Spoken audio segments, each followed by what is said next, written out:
Hi, I wanted to talk to you today about this really cool project, one that I find quite fascinating, that is based in the Barossa. It's a winery called Alkina, and they're working on a very, very detailed terroir project. Now, there are lots of producers in Australia and around the world that are drilling down very heavily and very specifically into their terroir, into the DNA of the dirt and the soils that they have there. But Alkina are doing it in a slightly different way, and I wanted to explain it to you. So essentially, there are a few key players in the Alkina group. There's Alberto Antonini, the Italian winemaker, who is contracted as a consultant to the business. There's Pedro Parra, who is a dirt guru. He has a PhD in viticultural terroir, and he is the guy that is directing the vineyard excavation and analysis. We have Amelia Nolan, who is based in the Barossa. She's a winemaker and she's doing a wonderful job on the ground here. And then we've got this vineyard. So it's in Greenock in the Barossa Valley, as I said, and it was purchased and reworked. So it's still planted to Grenache, Shiraz, Mataro and Semillon as it was, but they've converted the vineyards biodynamically and organically, and they are making wines based on the dirt upon which the vines are growing from. So in this case, we've got the Polygon 5 and the Polygon 3. These are grown on different soil types and so are bottled differently. That's the first thing. The second thing is, when I went to the winery, I was walking around the the winery itself with Amelia Nolan. And I said, "Oh, Amelia, I'm not seeing much oak here and you make a lot of red wine. So what is your philosophy behind that?" And she said, "We work very hard in the vineyard to understand the terroir. We don't want to bring it into the winery and then cloak it in oak." So what they use there are these gorgeous Italian concrete tulips, these big tall vessels that had to be dropped in through the roof. They're really quite special. Qvevris, amphoras, other concrete vats, and it's really quite groundbreaking, really, because then you start to understand that the tannins and the structure that you get in the wines is purely based on the grapes themselves, which is refreshing and good when we're looking at red wine. It kind of pairs everything back and gives quite a pure lens. So if you combine no oak, everything's biodynamic and organic, these are very much land wines, and there's not that much template for this style of red wine made in the Barossa. We all know that the Barossa style historically has been very big, quite extracted, lots of fruit. I mean, the fruit, we can't complain about the fruit because the fruit in the Barossa is the superpower of that region. It's the region that makes the Barossa Valley so special and unique, but they're made in a way that amplifies and focuses on that fruit. Here, these wines are focused on fruit, but they are much lighter and more febrile and more mineral than the other wines made in the area. So, looking at these wines now, we can understand that they're quite different from the rest of the Barossa. They're not different in a world winescape because wines like this are made all over the world, but for a region that is as stylistically defined as the Barossa, this is an interesting project. And so here I've chosen 4 Grenache. One of them you'll never see, it's never to be released, but it's really illustrative of what I'm trying to explain to you, so I wanted to include it today. One is the entry-level Grenache, which is $35, and these two are the Polygon Grenaches, which are $295 a bottle. So you really get this like kind of nice spread of wines. So here we've got Polygon 5 and Polygon 3. And the defining difference between these two wines is that Polygon 5 is grown on Schist and Polygon 3 is grown on Limestone. And what that means is you get this gorgeous kind of energy and life and vitality, and it's not muscle, but it's concentration and density on the Schist grown wine. It's just sensational. It's more in line with what we know to be traditional Grenache in terms of tannins, in terms of fruit profile. These wines are quite low in alcohol for Grenache. They're 13.7 and 13.3% alcohol, which is refreshing and good in my opinion. But here we've got red cherries, pomegranate, raspberry, salted licorice. There's other characters like copper, iodine. There's a ferrous sort of line through the wine. It's really, I find this the most immediately appealing wine to drink out of the two Polygons. You may be very different to me, but this is the one that when I tasted it, I went, oh yeah, this is like kind of a sweet spot between what I understand and what I'm looking for. So that was very exciting for me.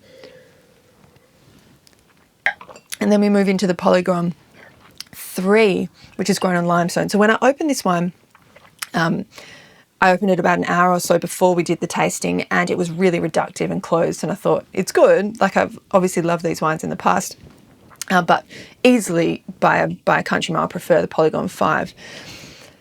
After it had opened, and it was only during the tasting, so maybe an hour and a half after it had been opened, the wine absolutely blossomed and came alive. And interestingly, when we gassed the wines after the tasting, that was sort of 5 days ago now, I've opened them again, pure argon, so it holds the freshness. When I poured this now for this video, I thought, oh, God damn it, we missed the window. It's oxidized. But it's tricked me again because it has absolutely blossomed and opened up. So what I would recommend is, if you are drinking this Polygon 3, that you absolutely fix that discovery firmly in your mind, and you open it with time for it to open, and you understand that it has that reductive, closed, kind of needs to stretch its legs and open sort of character. And if you don't do that, you'll be bitterly disappointed. So here, where we have all of this kind of energy and density and kind of vitality in the Polygon 5, just so good. We have here a lightness and a minerality and an elegance in the Polygon 3. This has sort of cloves and cardamom and saffron, and it's got graphite, and it's really special. Black cherry. It's a very, very elegant wine. And the thing about them both is the tannins. They're very, very finely milled, absolutely pluming through the fruit, and lifted by this nice acidity, which freshens the wine up. I wanted to just bring in another wine to show you something to help you understand the vitality and energy, I suppose, in schist-grown wines. I was tasting this wonderful Rippon Tinker's Field 2019 with the winemaker Nick Mills the other day. This incredibly picturesque winery is in Central Otago in New Zealand. It's on Lake Wanaka. If you have been there, you'll just know exactly what I'm talking about. If you have not been there, you must. It is one of the most beautiful vineyards anywhere. And the Tinker's Field vineyard is the vineyard that is always photographed. It's the one that runs sort of into the edge of the lake there. This vineyard, well, actually Central Otago is on New Zealand's most concentrated deposit of schist, and this vineyard is a schist vineyard. So what we have here in terms of the minerality and the density and the vitality, the kind of shaly, rocky sort of character that we see in the Polygon 5, you get it also in the Rippon Tinker's Field. Very different wines, very different climates and terroirs, but you have this relationship between the two wines, and that's something that I'm trying to understand by looking at them side by side. So if you haven't had this wine before and you're a fan of New Zealand Pinot Noir, how could you not be? This is a brilliant wine to have a look at. Very, very fresh, but it's got this kind of muscle and firm kind of countenance about it. It's brilliant. It's elegant. It's super. I love it. So anyway, just as a little aside, that's something that I'm tasting at the moment and really, really impressed by. Moving into these two wines, I've brought you this because this ex Libris will never be released. These are kind of internal winery library wines, so they bottle 100 litres of each of these polygons for, I suppose, educational purposes and control purposes in the future in a museum. But they sent it to me to help me understand this new deposit of, I think it was limestone that they've found in this vineyard, and have bottled it separately. So these wines, I loved these wines. It's easy to love these wines. They're interesting and detailed and complex and poised and mineral, and you've got elegance and vitality, and they're just great. But this one is kind of magical. This is my favourite wine of the entire release, and you're never going to see it. So hopefully they bottle it and release it from 2023, who knows. But this, to me, is a combination of both of these plus a bit of magic. There's something really super special about this wine.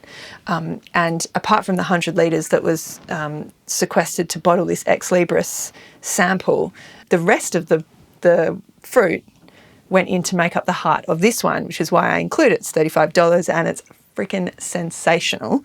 But when you know that the heart component comes from this deposit, it really makes a whole lot more sense when you try this wine. So this This is like super exciting for me because this gets into the kind of the mineral. It's got a little bit of salted licorice, you know, those sherbet. I used to live in England when we were growing up as kids, and there was those little like sherbet rockets with the licorice straw, and when you kind of get the licorice out and you suck the sherbet off it, and you get this kind of salty, sweet, tangy sort of character. That little like apex of sensation exists in the background of this wine. There's kind of black cherries and there's all this really exciting stuff. This is the kind of wine that I want to drink all the time. I'm sorry and sad for myself that I can't, but whenever I find them, I really froth over them, and that's what we've got going on in this glass. So this $35 little Rippon Grenache from this great biodynamic project in the Barossa gives you a little bit of that mineral infusion. It's so, so good. It's easily Australia's greatest $35 Grenache. In fact, I can't think of a better Grenache under $50. And if you can think of one, you let me know, but this is bloody good. So, Alkina, it's something to watch. It's something for the nerds. This is like a highly, highly focused, detailed terroir project. So if you're not into that, these wines may not titillate you as much as they do me. But if you love that kind of detail, this is the project to look at. Really exciting. And it wouldn't be nearly half as exciting if the wines weren't delicious, but they are. So anyway, if you can track them down, I'd highly recommend it. You can start here. It's highly affordable. I don't even know how many they make of this, but I'm assuming it's enough for you to try and find it somewhere useful. This you'll never see, and I'm sorry in advance, but hopefully you see it in the future. And these guys maybe put in with some friends and get some, share a bottle. Very special.